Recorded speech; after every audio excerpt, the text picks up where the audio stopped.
November 10th, 2022. I am Aaron Schatz, editor-in-chief of Football Outsiders, joined as always by Mike Tanier. And our special guest this week is Matt Manocherian, our old friend from Sports Info Solutions.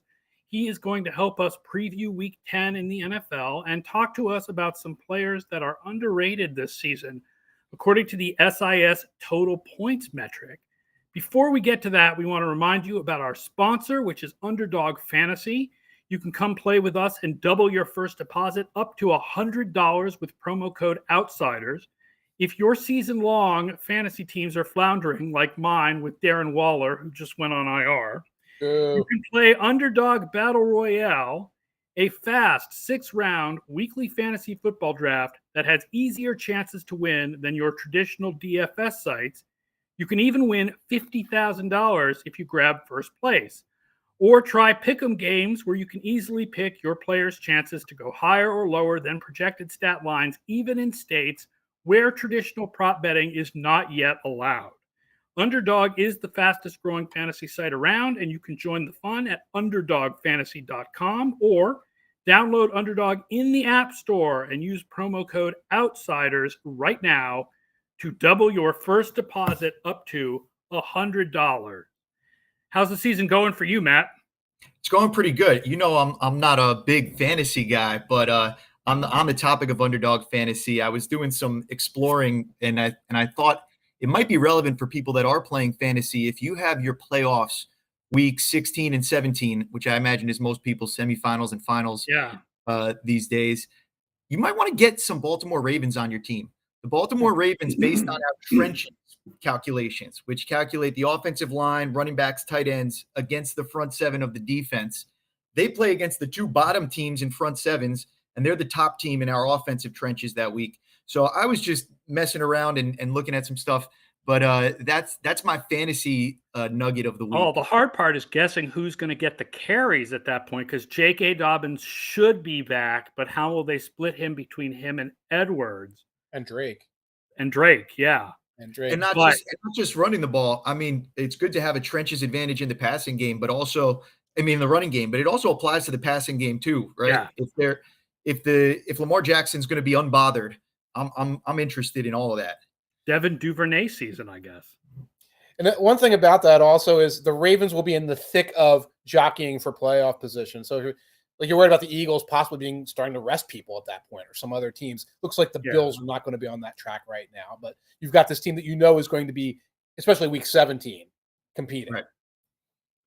So SIS has this metric that they do total points. It's similar to like a war type metric. It kind of combines everything, based on a lot of research, based on years of Sports Info Solutions charting, and gives you an idea of which players are really bringing value. And it's a total stat, not a rate stat, right? So this is going to matter when we talk about some of these players that you have as kind of underrated.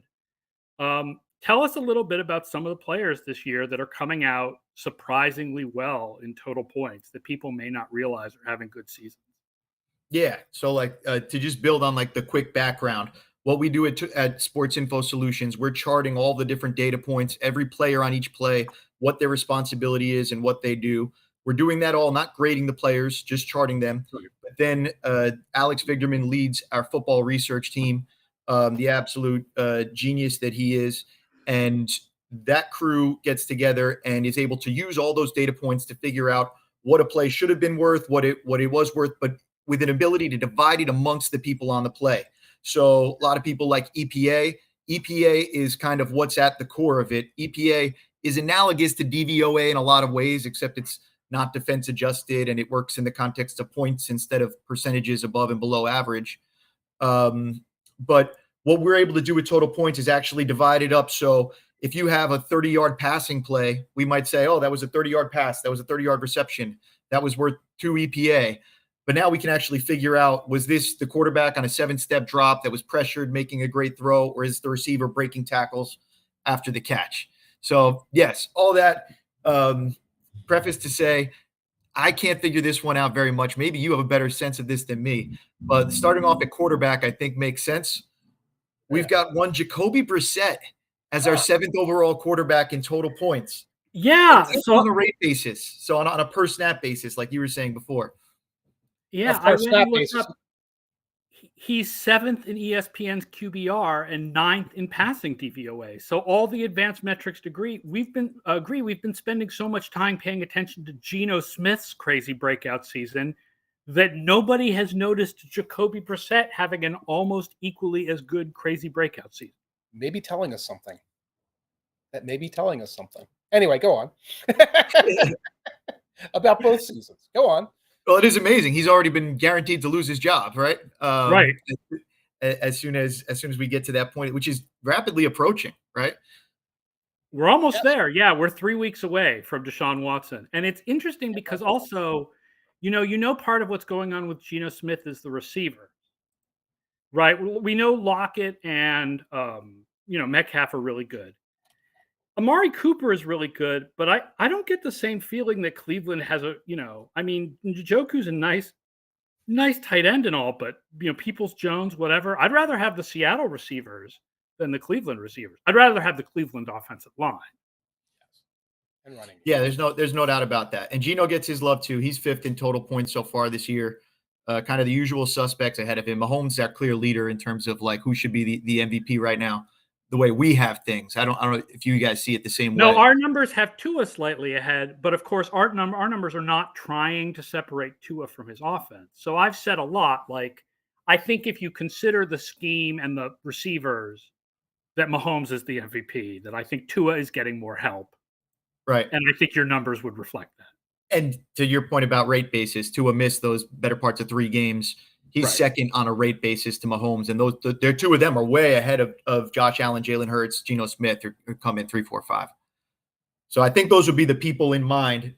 I'd give the nod to Mahomes based on him having played in the more games and like what you were saying about the supporting cast so far.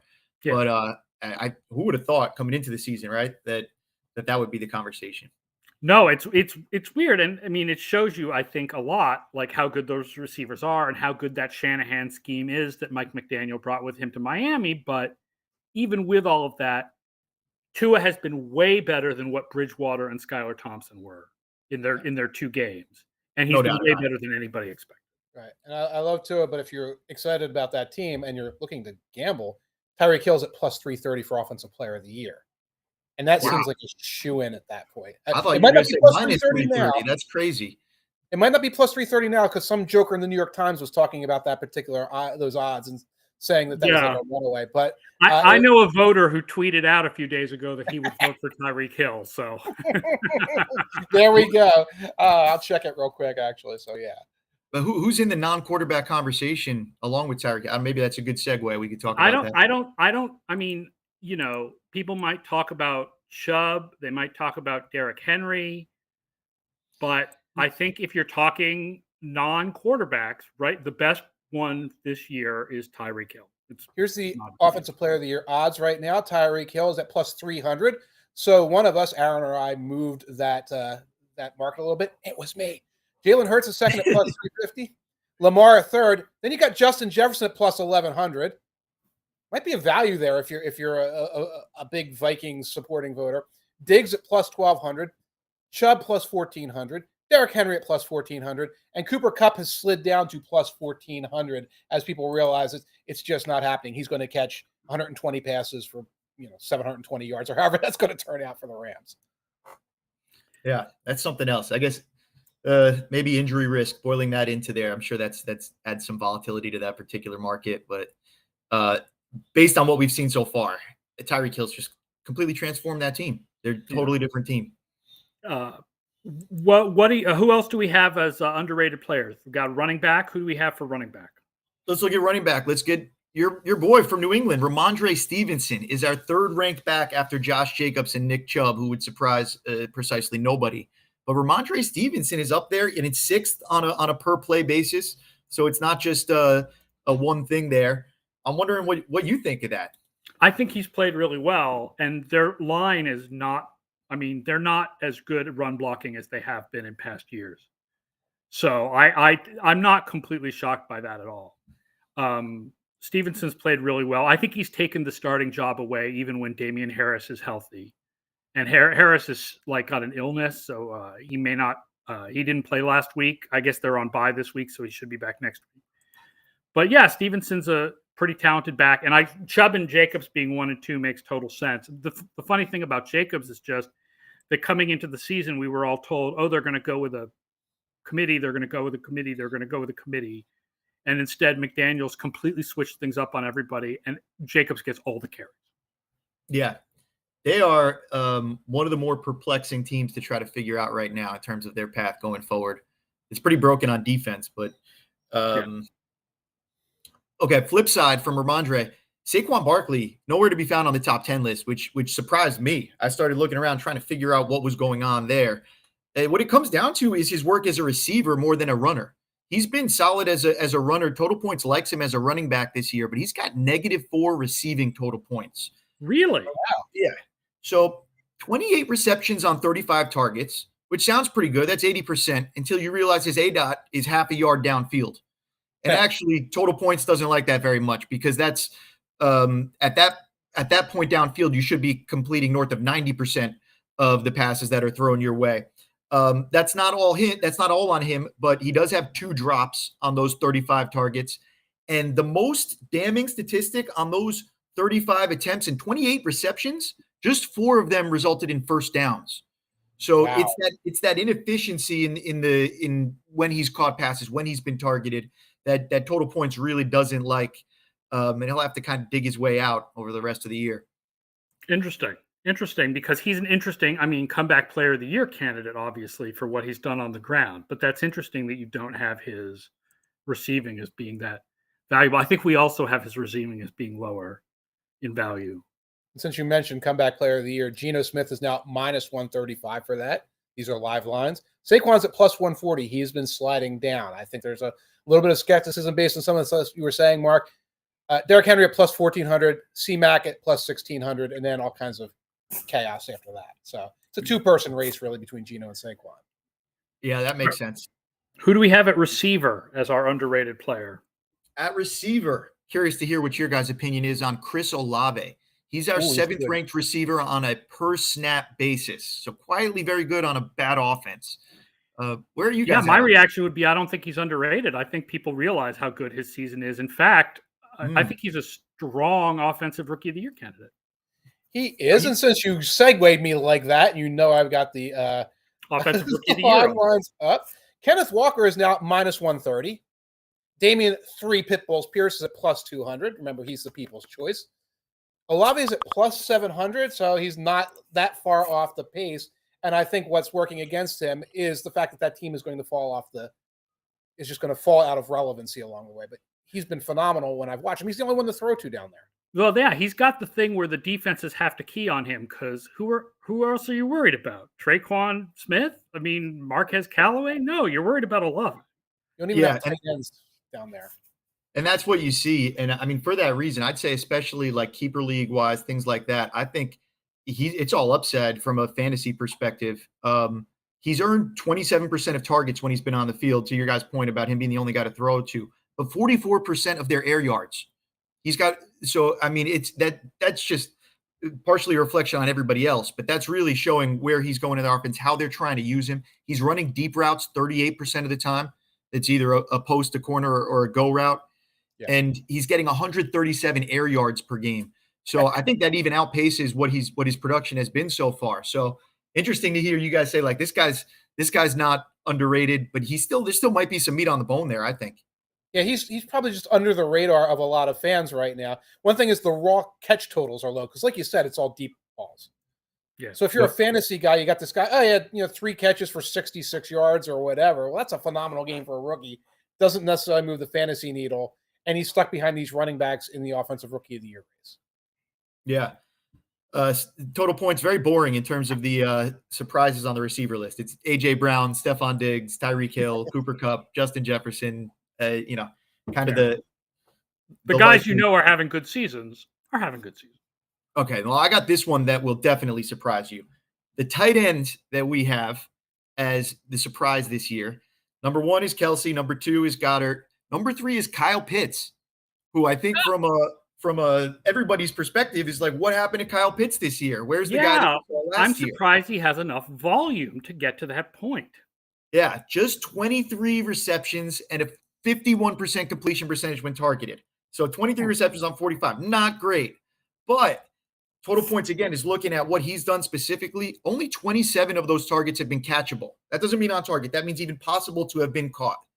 Every one of them that was on target, he's caught every on-target attempt. And because of that, his efficiency has been good, along with the fact that this is a deep threat at the tight end position that total points is going to like that when you pick up those air yards down the field like that. Now, what also I think is probably underrated is that he's improved as a blocker this year too. So they've moved him inside. He was aligned as a true tight end just 35% of the time last year. That's up to 48% of the time. He's put up, I think, 12 blocking total points already so far this year. And along with that, he's still maintaining that 30+% of deep routes in his route tree.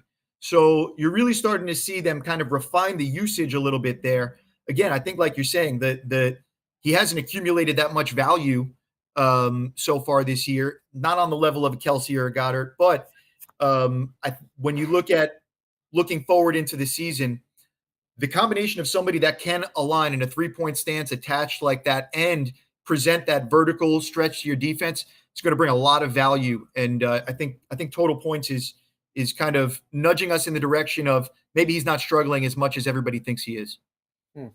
I think that gives you promise for next year. If Atlanta has a new quarterback next year, that we're like, all the talent is still there with Pitts. If it's a better quarterback situation where the on target is more often, like the talent is still there. Or they improve on the offensive line and you get another receiver, so there's more outside. Like, maybe you're still rolling with Mariota, but it's a more functional and diverse offense than this sort of pistol diamond thing they're running. Your offensive lineman surprised me too. Oh, yeah? Connor Williams, Miami Dolphins. They picked him up in the offseason. Center is a little bit easier than other offensive line positions, so he gets a little bit of an extra nudge compared to some of the tackles and the guards that are on the list. But that's also part of the reason why he's been surprising. Anecdotally, I think he's really stabilized the Dolphins' offensive line in a lot of ways. Their offensive line has not been great, but it has not been the mess that it was last year. And along with Robert Hunt, to me, it's really no, go ahead. I was about to say that, so you say it first. Robert Hunt has also been really good this year. He plays right guard, right alongside him there. Teron Armstead, when he's been in at left tackle, has changed that from being a total turnstile. Like I said, still not great, but I think this whole offensive line has really changed a lot. And the two guys that stand out from a total point standpoint are Connor Williams and Robert Hunt. It is fascinating to me when different advanced metrics have different results. And it's interesting that Miami does terribly in the ESPN pass block win rate. But obviously something's working because their offense has been fantastic.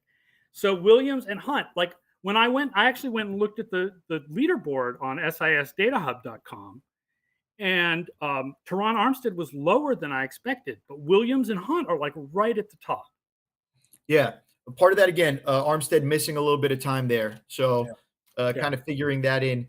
But the thing I'd be curious about that I haven't dug in on this with pass block win rate is how they treat when the ball comes out as quickly as it often does with Tua. Well, that's the thing is that I think those plays don't get counted. They're just thrown out, right? They don't get counted at all? I think so. Okay, so maybe there's something going on there. We look at it as basically there's an expectation depending on what the type of drop. Is it a 3-step drop, 7-step drop?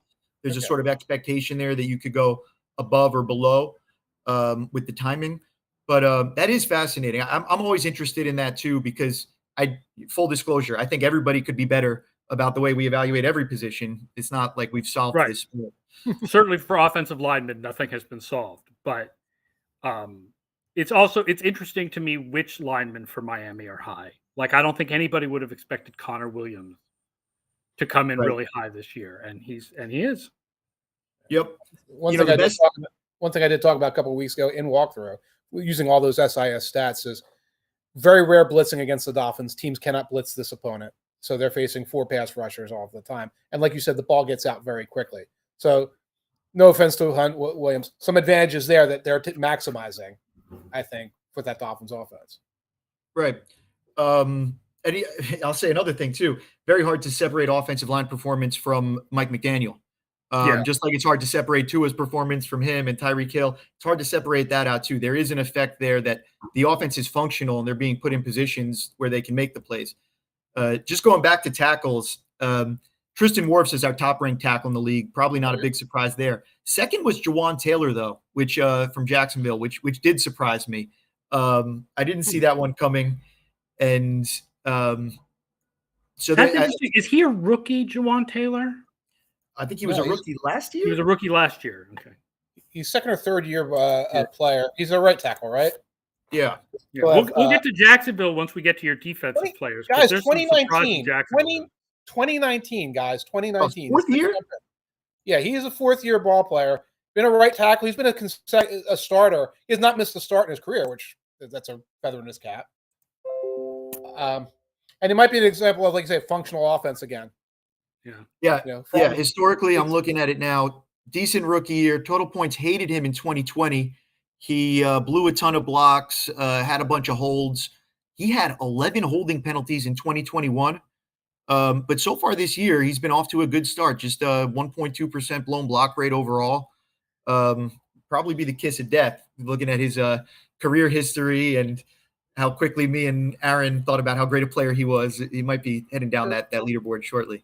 Urban Meyer ordered him the block. And remember, by the way, for folks watching and listening to this, SISdatahub.com has the total points for every player for every year.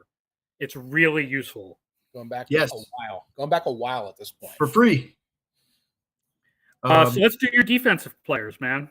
All right, flipping over to defense. This is a favorite of mine because it was a player that I hadn't watched a ton of until last year, and they went on their Super Bowl run. B.J. Hill from the Cincinnati Bengals is our 5th-ranked defensive tackle. He is, like I said, at receiver. He's absolutely the only surprising name on that list behind Aaron Donald, Quinnen Williams, Jonathan Allen, DeForest Buckner. But B.J. Hill slots in at 5th there. And what's really interesting with him is they've upped his usage a bunch this year. This is a guy that historically in his career, his 35 snaps per game type player, first and second down guy, doesn't stay on the field in the pass rush situations. Career high was 44 snaps per game. And here he is this year playing 54 snaps per game, pretty much never leaving the field, not jumping off, the leaderboards in terms of efficiency, but maintaining the level that he was at while being able to do that over more usage, which is, something we're always talking about is the usage versus efficiency. And if you up the usage, can this guy maintain it? He's been able to pretty well maintain that efficiency. 15 pressures so far this year. Again, not lighting the world on fire, but that's good when you're lined up in between the guards every snap pretty much. Yeah, he's a ball player I liked coming out of North Carolina a lot. I remember him with the Giants. He was just a rotational guy, but he was useful, always had good stats. Yeah, it seems like he might be figuring it out, or they might be figuring out how to use him a bit better because he came on in the playoffs last year too. Yep. All right, moving over to linebacker. Our top linebacker by total points absolutely shocked me. Jordan Hicks of the Minnesota Vikings. Okay. Yeah, the guy Arizona got rid of. Yeah, didn't care for him, didn't need him. But I mean, he's been all over the field. Like his stat line is kind of like he's done a little bit of everything. But really it's been the coverage where he's really stood out. Coverage, me and Aaron used to talk about it all the time, notoriously unstable year over year, individual coverage stats. But what he's done so far this year in terms of making plays with interceptions, getting his hands on the ball, when he's been asked to pass rush, he's been very productive there, getting pressures and sacks. And he's been solid in run defense for them too. So he's fit in really nicely into that Minnesota defense. Might be another example of somebody like we were talking about a minute ago with Jawan Taylor that I'd be nervous about going forward in maintaining that sort of coverage prowess just based on the instability there. Yeah, but he's been really good so far. So there's some explanation for the 7-1 start. Yeah, it's all Jordan Hicks basically. Yeah, the other guy I noticed, by the way, when I looked at the linebackers was Devin Lloyd, the rookie from Jacksonville, is really having a great season. That Jacksonville defense is something to keep an eye on with the young players they've got assembled there. Yeah, because linebackers generally have fewer total points saved than cornerbacks. He's not having as good a rookie season by total points as Ahmad Gardner is, but he's having a really good rookie season. Right. And speaking of Jacksonville, your top defensive back. There you go, right into it. Is our top corner, tied with James Bradbury and Pat Surtain for the total points lead, is Tyson Campbell of Jacksonville. Spending a bunch of time in the slot, also some time outside. They kind of use him all bits of ways. Been targeted 44 times and allowed only 235 yards. So that means his average game so far this year, he's been targeted 5 times and given up 26 yards per game. So really strong year for him. And he's also, like I said, he'll line up in the slot, and he's done some things, tossing his body around in the run game for them too. So not just being a one-dimensional player there. Awesome. Yeah, good. Jacksonville's defense has got some guys. They do. They've got a lot of young talent there. It's very inconsistent if you watch them week to week. Right. But if you look at, guys like obviously Walker, guys like they are so set up for us to be promoting them next August.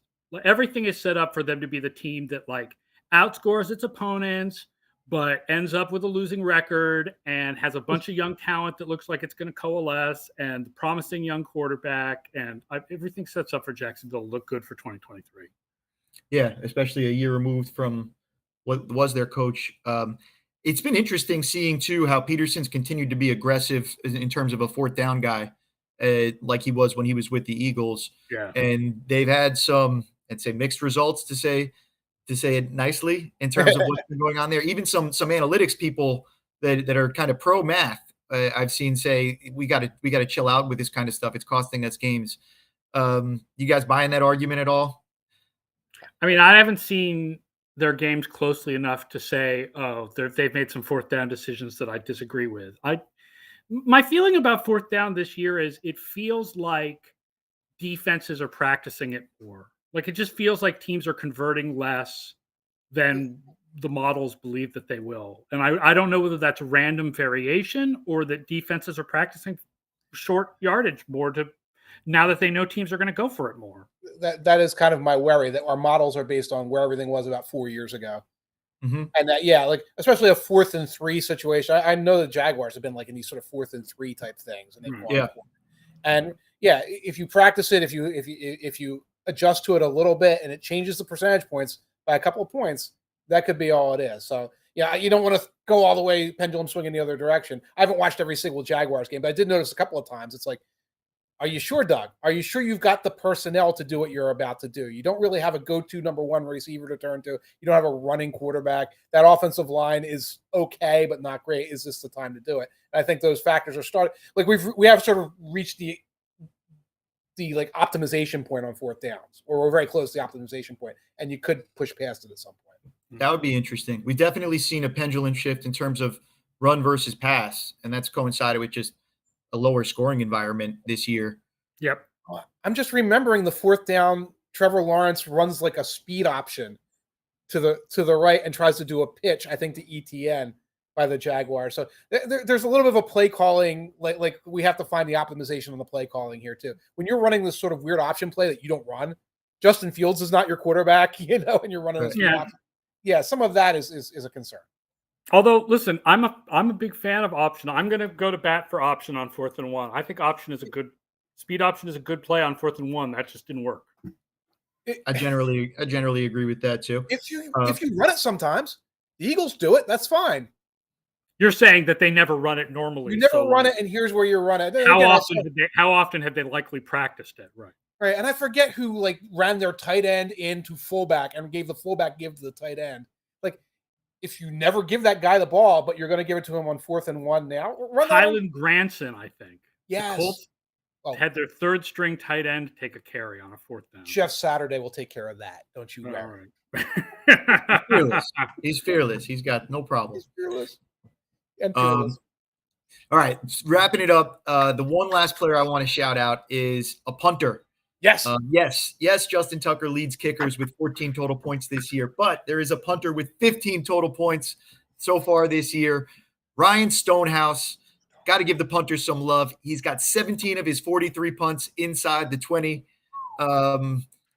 Can't tell you what he looks like, but kudos to Ryan Stonehouse. He Crushing it. leads our gross punt value also. The Titans have given up a lot of long returns, so they're actually only average in net punting, but in gross punting, they're fantastic.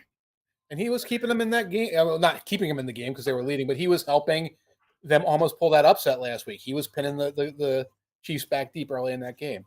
Yeah, and just so with punters, the way total points will work is it'll incorporate the distance of the punt and the hang time to help give an expected return. Basically, that'll go for it. So he won't get dinged by a lot of things that were legitimately not his fault, assuming he's forcing a lot of fair catches, getting the ball inside the 20, and getting good hang time on the punts that are getting returned. Yeah, he's been great.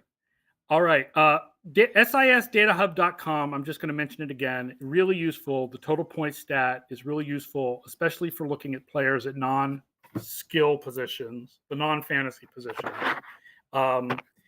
Let's talk a little bit about this week's games. Let's quickly go through them and talk a little about them. Started at 9:30 a.m. with Seahawks versus Buccaneers.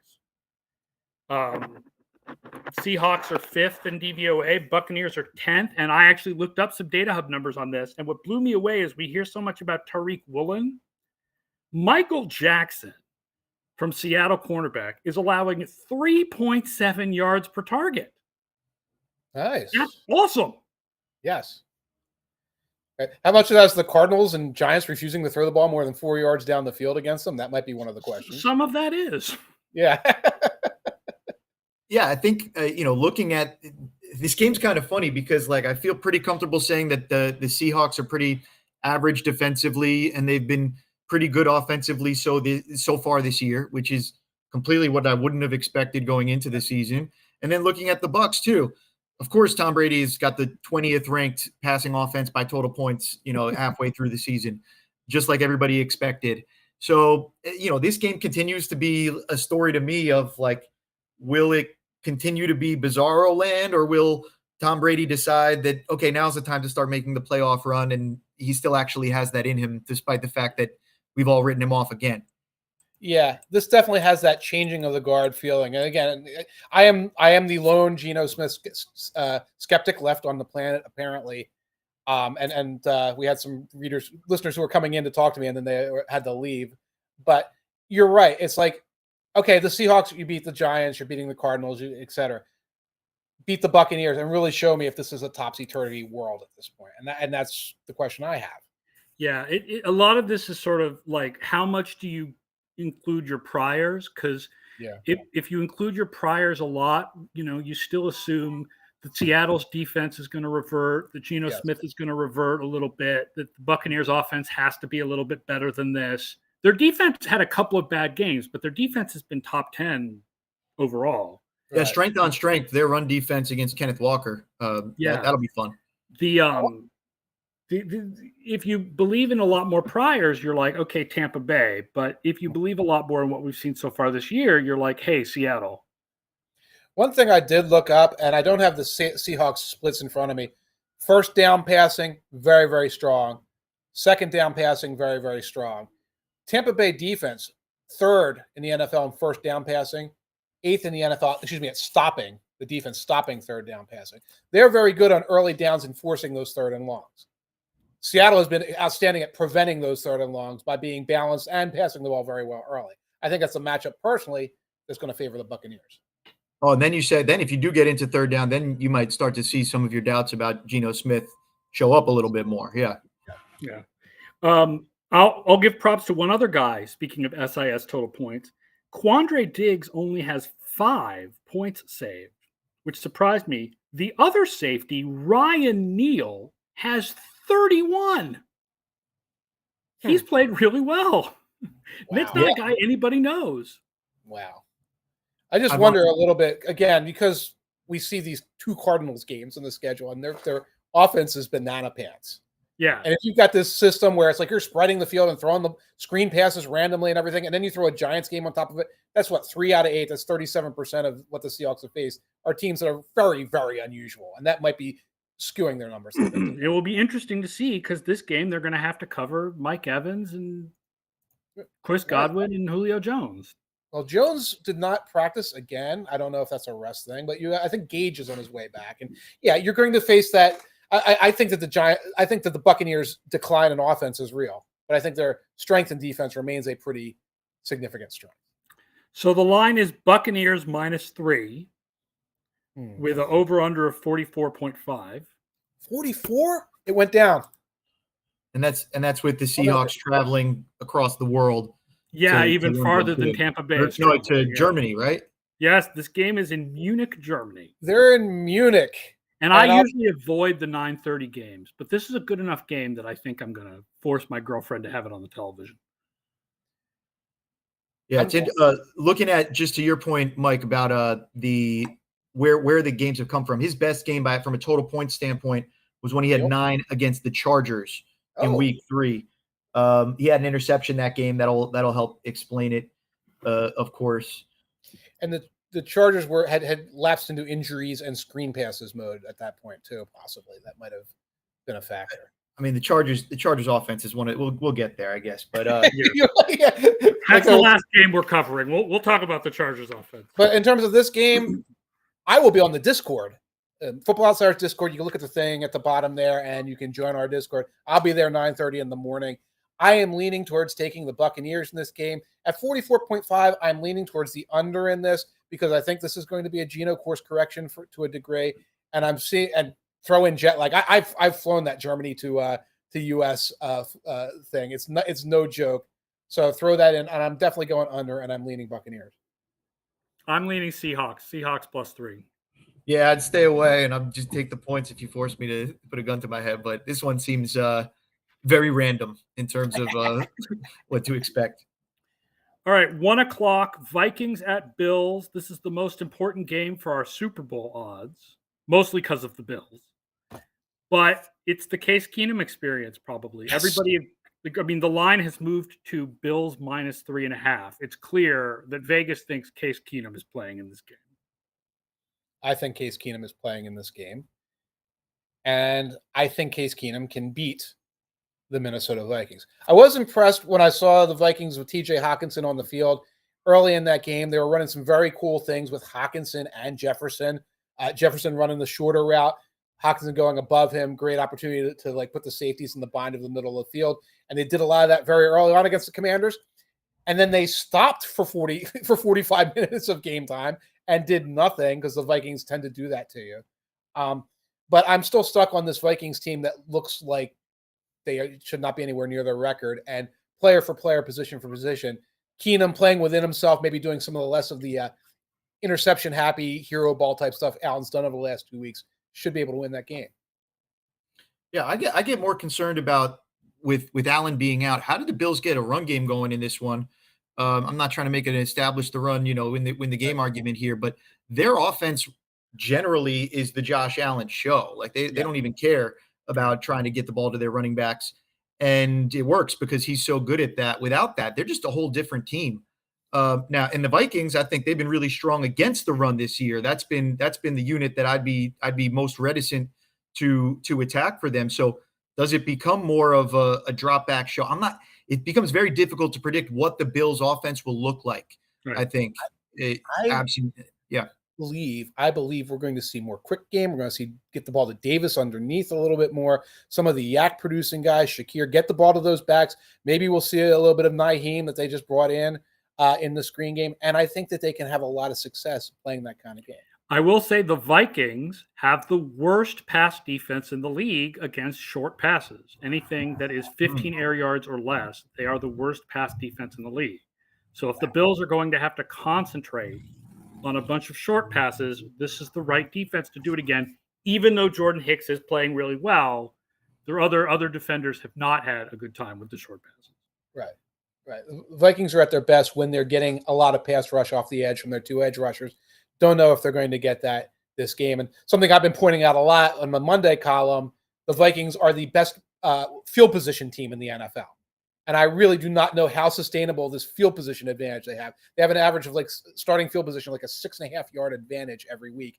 And last week it was literally the punt, the Washington Commanders punt is rolling at the 2 yard line and they're about to get pinned to the 2. And a guy bats it into the end zone instead of downing it. I don't think that the Vikings can sustain that kind of football. Yeah, they've got the Bills this week and the Cowboys next week. I think we're going to learn a lot, even if it is Case Keenum's Bills. Yeah. Old Heady thinks the Bills are walking away with an easy dub. Yeah. Old Heady. Old Heady, 403. I don't know how easy it is, but I'm going to tell you what my play was in this game as soon as I can pull it up on my notes here, which is taking a moment. I apologize for vamping. This is very bad podcasting. But my play on this game, let me go to my bets.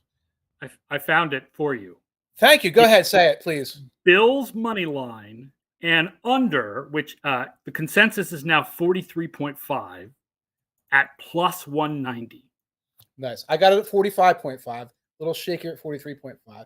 But that's the play there. I don't want the points involved, especially I have to make these bets early when we don't. The Keenum thing was very much in doubt. I like the Bills money line and the under. Yeah, if I had to bet spread, I would go Vikings 3.5. But as soon as that spread got to 3 or less, I would go Bills. I can see Keenum. I don't see Keenum running away from the Vikings. I like that. But I think the Bills are a good enough team overall to be favored in this game. Yeah, another very tricky one here. I'll take the under just because I hate the idea of taking the over in the NFL this year. I lean to the Bills being just enough of a better team. I do think that, records aside, I think the Bills are a much better team than the Vikings, and I do think that they can put it together to play well enough to keep Ken Dorsey from melting down. Because even if Keenum means these offenses are equal, the Bills are better on defense, and the Bills are better on special teams, and the Bills are at home. Yep. By the way, Bills 1-7 at clearing the over this year. Tampa Bay 2-7 at clearing the over this year. Wow. Yeah. 1 p.m. Browns at Dolphins. This is the most important game of the week for our playoff odds because if the Browns win, they make the playoffs 21% of the time, and if they lose, it's 4%. And if the Dolphins win, they're at 80%, and if they lose, they're at 51%. I will point out that Miami is 7th in DVOA against the run and 31st against the pass. So as much as the Browns love to run the ball, this may be Jacoby Brissett put it in the air week. Right. This is especially because I checked Xavier Howard on SISDataHub.com.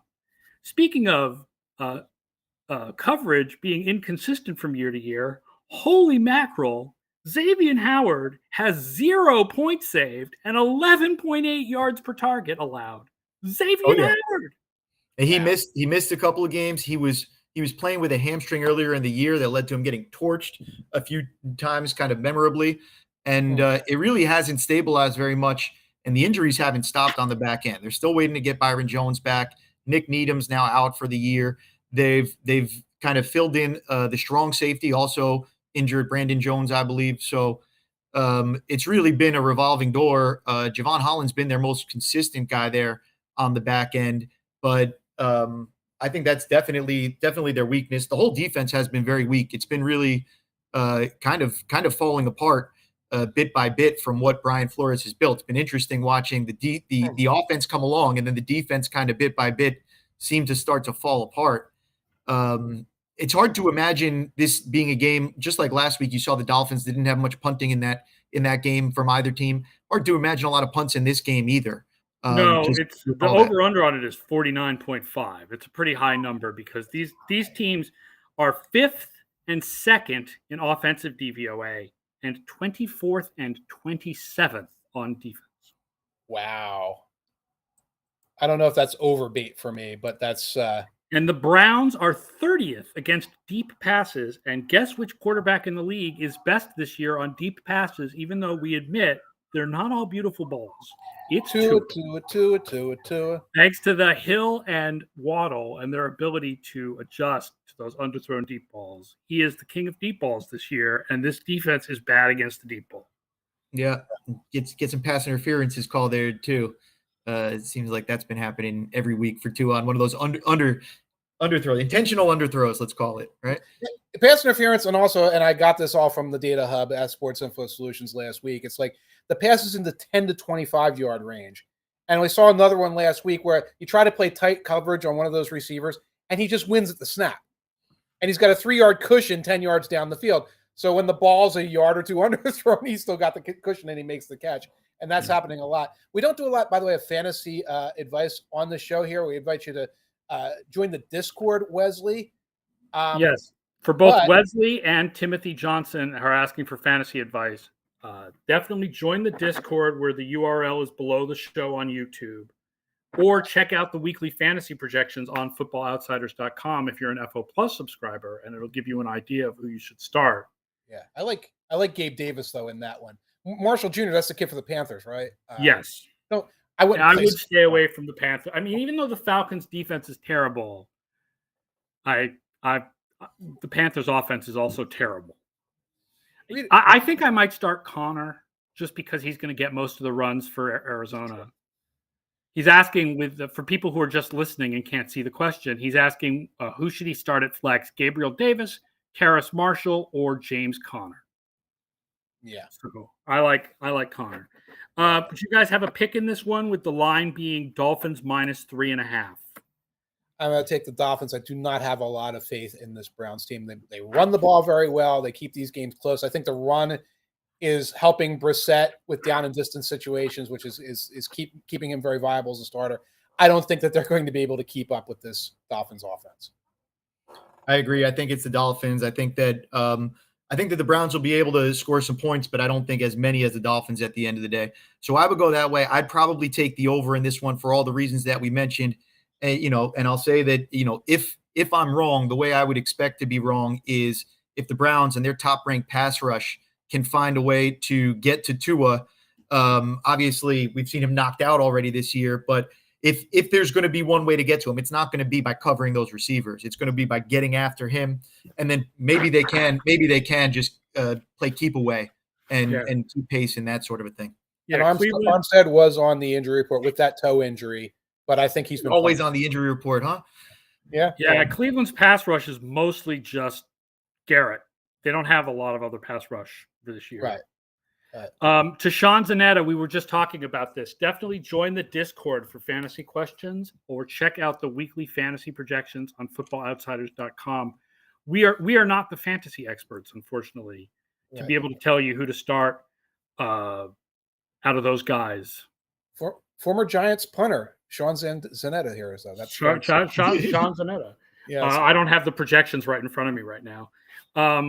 Cowboys at Packers we'll briefly talk about 4 p.m. because that's the game most of the country is getting, even though it doesn't seem like the most exciting game. Interesting, just pointing out differences between the stats. Josh Nijman does really well in the ESPN block rate, does not do well in the SIS total points. So I thought that was interesting when I was researching this game. Okay. Dallas is third in DVOA running the ball. The Packers are 31st in run defense. Oh my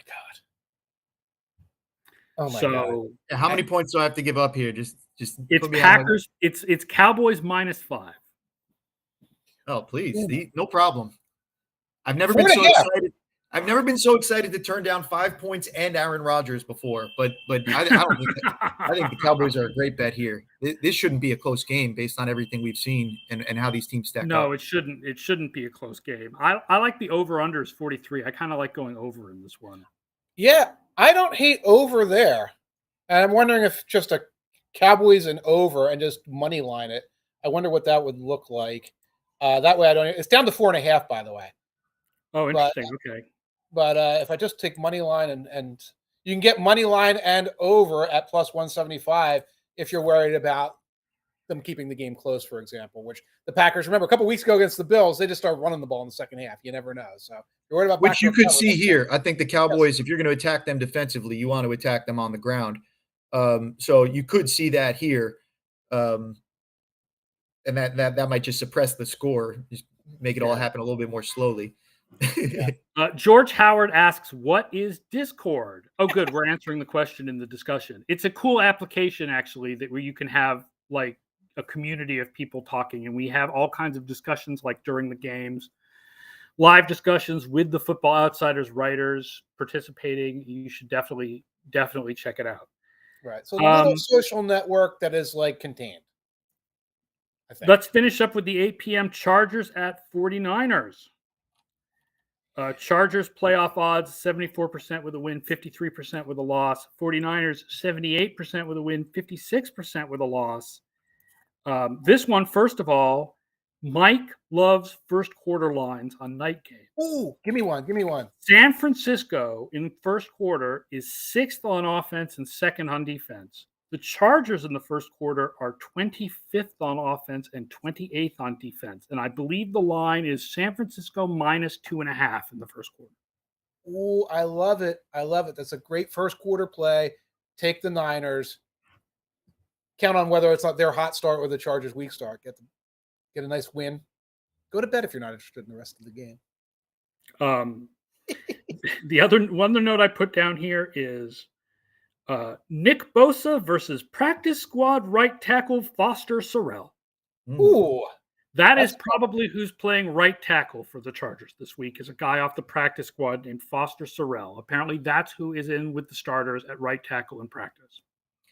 Let me be on record as saying I don't trust Joe Lombardi to figure it out. So yeah, go on your screed about the Chargers. We mentioned the Chargers offense earlier. If you've got a screed, hit it. Yeah, I mean the Chargers are doing the best right now that they possibly could to squander the talent that is Justin Herbert.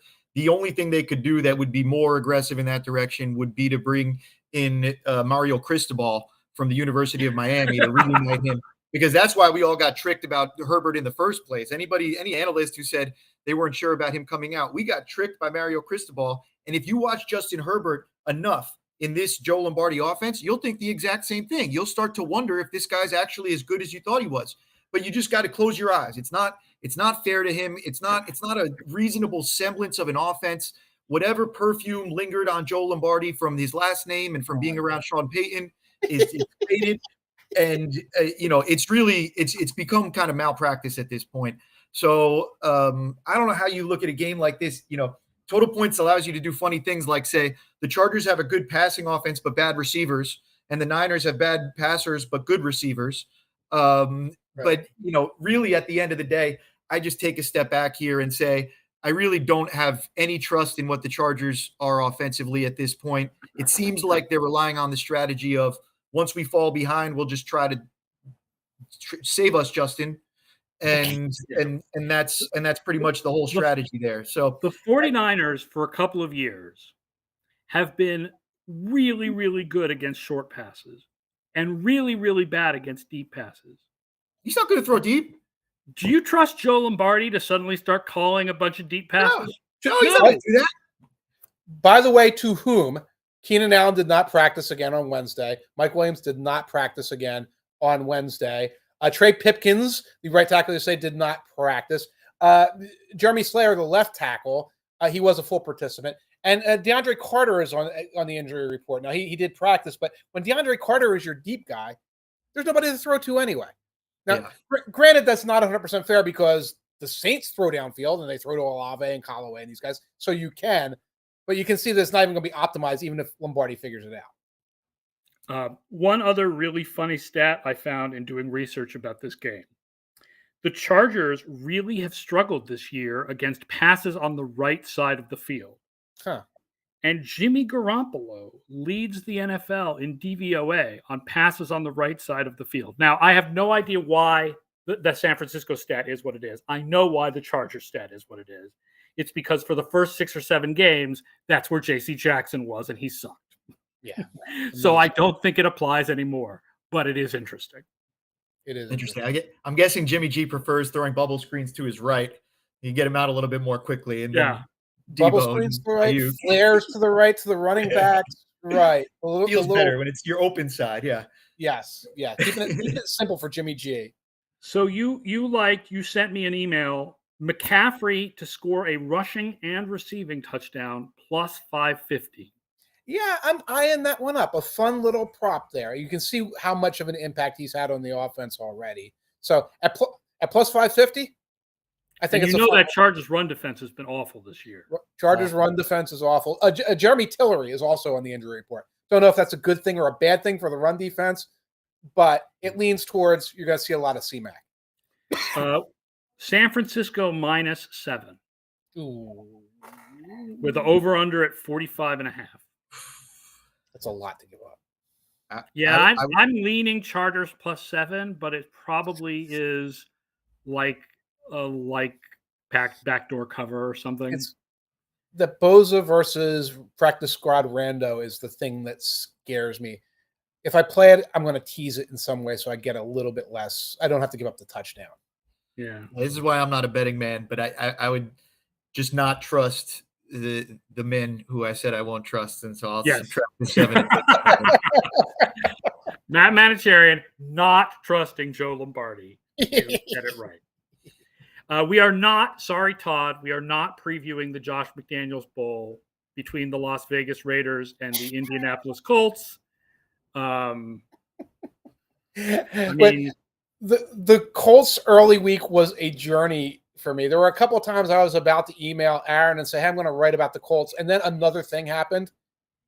And I just said, you know what? There's a level beyond even what I can make fun of. And I'll say that Irsay's snide comment about analytics being used by coaches who are afraid was weird. And then Saturday saying he's always going to take the points. They have a really good analytics department in Indianapolis. I hope they use those guys because they're good. He's making fun of analytics and then saying, you know, we've been in the first quartile in the league. Well, don't say quartile if you don't like analytics. Don't come in like you're a prob stat professor and then turn around and say, you know, these analytics nerds. It's one or the other, Jim. I mean, he also said he's in the first quartile of the first quartile, which he's not. Like he said fourth, and he said the first quartile of the first quartile. 32 divided by 4 is 8, and then 8 divided by 4 is 2. You're in the second quartile of the fourth. Like that's the 16th tile, right? Is there even a name for the 16th tile? If you're the first ridiculous. Quartile. Anyway, he's getting the banner ready. He's getting the first quartile banner ready for Lucas Oil Stadium. That's Trexel cool. says he's not a Colts fan, but he really wants to see Jeff Saturday succeed there. I don't want to see Jeff Saturday succeed because he seems like a really good guy, but this just seems like such an end around of the Rooney Rule. And I'm not trying to say anything negative about Irsay with that because Irsay did hire Tony Dungy and he did replace Tony Dungy with why am I suddenly blanking on Caldwell? Caldwell. Right. So so it's not like he has a history of not hiring African American head coaches, but this seems like an end around of the Rooney Rule, and I don't want to see that happen. Let's try to I'm going to yell it into the air, but let's try to not play the results if the Colts win a couple of games and say, "Oh, Jeff Saturday turned this team around." The one thing we know about teams with their coaches that get fired is that they usually perform better over the rest of the season because they were performing so poorly to that point. So like it's nuance, and God forbid we like listen to any nuance, but we should expect that they'll improve based on their roster and the fact that it obviously hasn't gone their way so far this year. That doesn't mean that it'll make it right or wrong. That's how you get Dan Campbell a couple of years back with the Dolphins. He put Metallica on in the weight room and put posters up, and he changed the culture overnight, and he had like a 2-game win streak. Well, the Raiders are not the hardest team to beat. So, yeah. Have you seen Sam Ehlinger? You did. I did, and he's bad. And he's bad. Yeah, Sam Ehlinger. I've seen him now live. Not good. Yeah. All right. That does it for the show today. Thanks, Matt, for joining us and just having so much good content, so much good stuff. And so, again, check out the SISdatahub.com and also all of their work at 33rd Team. Tons of SIS stuff now at 33rdteam.com. Those are good guys. Thank you again to our sponsors at Underdog Fantasy. Play Underdog Fantasy. Use promo code OUTSIDERS and double your first deposit up to $100. Thank you to everybody who's listening. Please tell your friends about the show. Like and rate the show. Be here every day at 1 o'clock Eastern Time, now Eastern Standard Time. Mike, have a good weekend. Enjoy Week 10. You too. Matt, thank you again. And thanks, we have to have you. We'll have to have you on the SIS Off the Charts football podcast soon. Old school. And for everybody else, have a good weekend, and we'll see you next week.